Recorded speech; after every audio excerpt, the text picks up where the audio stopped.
मैं दिशान गाजी, आप देख रहे हैं सहारा अधिकार। मसगोज के सरपंच संतोष देशमुख की हत्या से संबंधित मामलों के आरोपियों को न्यायिक हिरासत में भेजे जाने के बाद भी जमानत नहीं दी जानी चाहिए, ये कहना है उनके भाई का। बुधवार 22 जनवरी 2025 को उन्होंने ये कहा था। महाराष्ट्र में बीड की एक अदालत द्वारा मंत्री और राकांपा नेता धनंजय मुंडे के करीबी सहयोगी वाल्मीकि कराड को जबरन वसूली के एक संबंधित मामले में कराड की पुलिस हिरासत समाप्त होने के बाद न्यायिक हिरासत में भेजने के बाद हत्या पीड़ित के भाई धनंजय पत्रकारों से बात कर रहे थे। आज मुंबई के प्रसिद्ध आजाद मैदान में सयाजी सोनवणे मराठा क्रांति मोर्चा से और उनके साथ हजारों लोगों ने मुंबई के प्रसिद्ध आजाद मैदान में धरना दिया संतोष देशमुख के न्याय के लिए, ताकि सरकार उनकी आवाज़ को सुन सके और आरोपियों को गिरफ्तार कर सके। सहारा अधिकार से बात करते हुए सयाजी सोनवणे ने कहा कि एसआईटी का गठन हुआ था, लेकिन उसमें भी कई तरह की चूक हुई, पॉलिटिकल इंटरफेरेंस हुआ और जिस तरीके से स्पीडी इन्वेस्टिगेशन की उम्मीदें लगाई जा रही थी वैसे इन्वेस्टिगेशन हुआ ही नहीं। हजारों लोगों ने संतोष देशमुख के हत्यारों को सजा मिले ऐसे आह्वान महाराष्ट्र के चीफ मिनिस्टर से कहा। सयाजी सोनवणे ने इस बात पर भी जोर डाला कि स्पेशल इन्वेस्टिगेशन टीम यानी एसआईटी को गठित करने के बाद पॉलिटिकल इंटरफेरेंस नहीं होना चाहिए। पुलिस अपनी ड्यूटी जो फर्ज पर निभाई जानी चाहिए उसमें किसी की तरह का भी कॉम्प्रोमाइज़ नहीं होना चाहिए।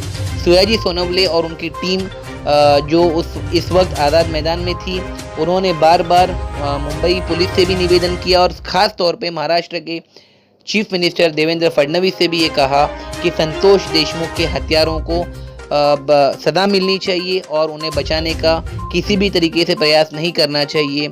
और अगर सरकार द्वारा उनकी तरफ से कोई पॉजिटिव रिस्पांस अगर उन्हें नहीं मिलता तो फिर और भी ज़्यादा बड़ा आंदोलन करेंगे जब तक देशमुख के हत्यारों को सजा नहीं मिलती। आपको बता दें, संतोष देशमुख ने अन्याय और भ्रष्टाचार के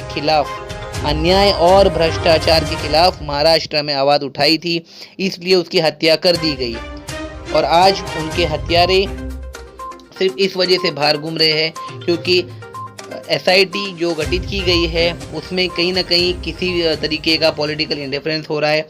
इस मामले में सियासत गर्म है, विपक्ष के नेता भी इस पर सवाल उठा रहे हैं और आज मुंबई के आज़ाद मैदान में सयाजी सोनवणे ने भी बार बार महाराष्ट्र के मुख्यमंत्री, महाराष्ट्र सरकार से यह आह्वान किया, निवेदन किया कि इस पर तत्कालीन तौर पर जल्द से जल्द स्पीडी कार्रवाई की जाए। अब देखना ये है कि महाराष्ट्र सरकार संतोष देशमुख के मर्डर केस में किस तरीके का एक्शन लेती है और सयाजी सोनवणे को किस तरीके का रिस्पांस मिलता है। देश और दुनिया की तमाम खबरों के लिए देखते रहिए सहारा अधिकार।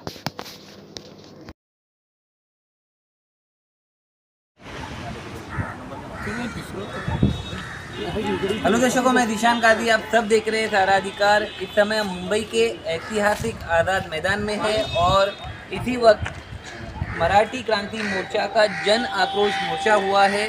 महाराष्ट्र सरकार को लगातार मांगों के साथ प्रस्ताव दिया जा रहा है, निवेदन किया जा रहा है, लेकिन सरकार की तरफ से अब तक कोई भी जवाब नहीं मिला। हमारे साथ है मराठा क्रांति मोर्चा के सयाजी सोनवणे जी। सर, वेलकम टू सहारा अधिकार न्यूज़ चैनल। बहुत ही विशाल क्रांति मोर्चा हुआ, जन आक्रोश हुआ, लोगों ने अपनी समस्याओं को अपने सामने रखा है। दर्शकों को बताइए किस समस्याओं को लेकर मराठी क्रांति मोर्चा किया जाए। देखो, हमारा मराठा क्रांति मोर्चा का अपोज जो मोर्चा था, जो संतोष देशमुख जो निर्गुण हत्या हुई, जो सोमनाथ सूर्यवंशी के जो उन्होंने पुलिस कस्टडी में संसद पर डेट हुआ, उनके सोच में उनके एक जो उनको न्याय मिलना चाहिए, इसके लिए जन आक्रोश मोर्चा हुआ है। और उनकी सरकार की सरकार हम लोगों ने जो मांगी की थी उनकी सरकार के अभी तक संतोष देशमुख की हत्या में जो आरोपी है जो कृष्ण आंधले अभी तक पकड़ा नहीं गया है। ये फेल्यूर पुलिस प्रशासन का है या सरकार का है, ये सरकार को मैं पूछना चाहता हूँ।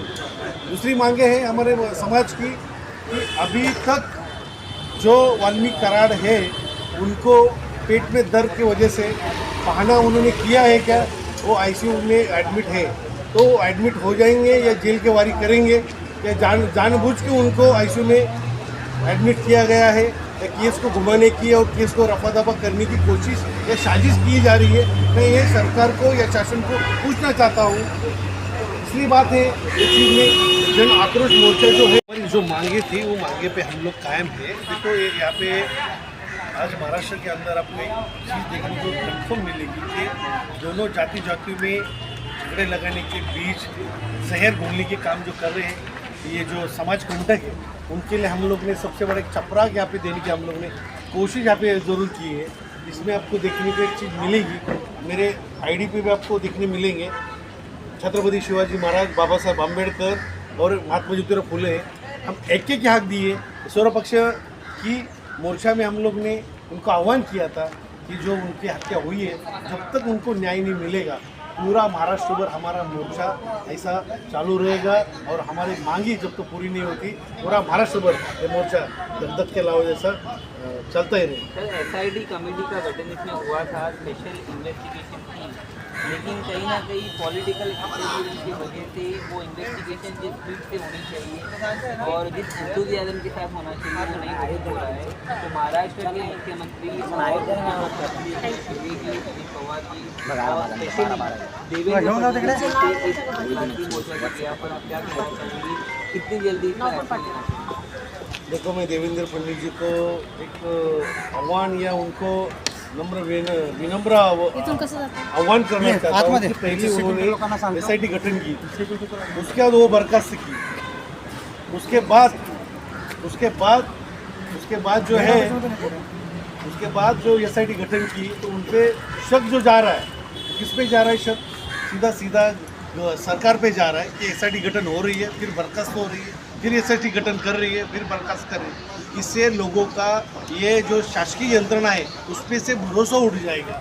ये भरोसा रखने के लिए एसआईटी गठन में जो अधिकारी है जो नॉट करप्टेड हो और जिस जिले में ये इंक्वायरी चल रही है जो पॉलिटिशियन के जो उधर के मंत्री है उनके प्रेशर को रिस्पॉन्स न देने वाला अधिकारी चाहिए, उनके अंडर काम करने वाला, उनका मनमानी सुनने वाला अधिकारी नहीं चाहिए। अभी एसआईटी का जितना भी गठन किया है हम लोग समझेंगे जब संत देशमुख की हत्यारे को जितने भी जब फांसी मिलेगी तब हम समझेंगे एसआईटी अच्छी तरह से काम किया था। एसआईटी सर, आपको क्या लग रहा है कि जिस तरह सुशांत सिंह हत्याकांड को दबाने की कोशिश की गई थी उसी तरह इस मैटर में भी वही कदम पॉलिटिक्स उठा रहे हैं?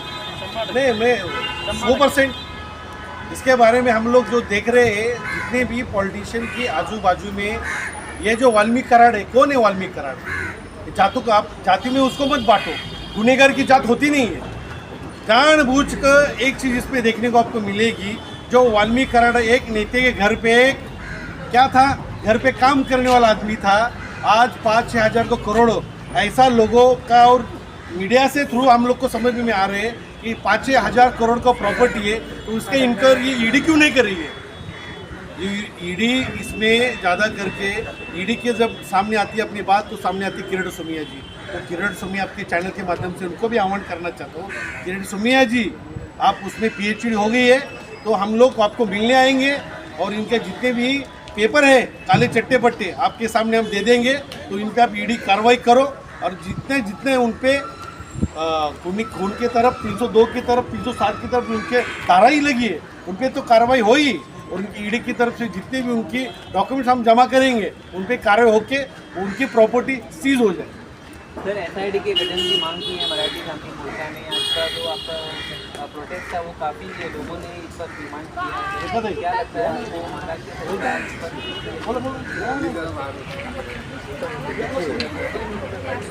एसआईटी की मांग की है और वाल्मीकि कराड़ और उनके जो कोई साथी आ रहे हैं सबको फांसी होना चाहिए, ये भी हमारी मांग है। जाओ दीजिए, एसआईटी की मांग की है लेकिन वो सब सरकार के हाथ में है। अभी हम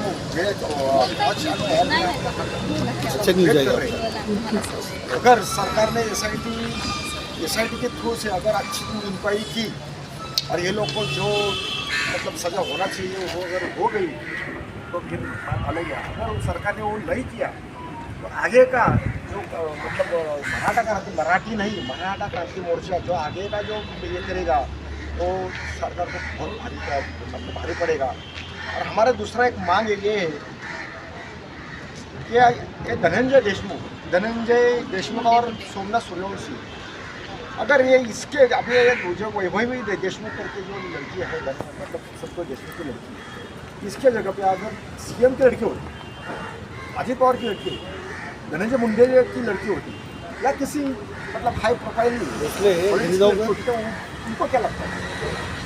वो उनके लिए भी ऐसा ही मतलब ऐसा ही वो पक्का। अगर मैं धनंजय जैसे मतलब धनंजय मुंडे जी को मैं आह्वान कर रहा हूँ, आपके माध्यम से आह्वान करता हूँ, अगर आप एकदम क्लीन हो, क्लीन चीज आपका अगर मतलब आप जैसे कि बाबा नहीं मैं वाइट कलर हूँ, तो आप 8-10 महीना सत्ते के बाहर रह जाओ ना, मंत्री पद छोड़ दो, क्या करें? अगर मंत्री पद छोड़ने के बाद आपको तो मंत्री पद मिलने वाला है 8-10 महीने के बाद, जब तक आपको क्लीन से नहीं निकल सकता, आप सबको सत्ते से बाहर रहो, बाद में आपको सत्ते में तो आना है और आप आएंगे ही, और 8-10 महीने में आपके भूखे नहीं रहेंगे। आपने इतना कमाया है, अगर आपका मतलब जो आपके घर में घरगड़ी था उसमें अगर 3-4 करोड़ का कमाया है, धनंजय मुंडे के पास कितना होता है? तो आप 8 महीने सत्ते के बाहर रहेंगे तो क्या फर्क पड़ता है? आपके भूखे रहेंगे क्या? तो आप पहला सत्ते से बाहर रहो, आपको क्लीन चिट मिला। धन्यवाद सर।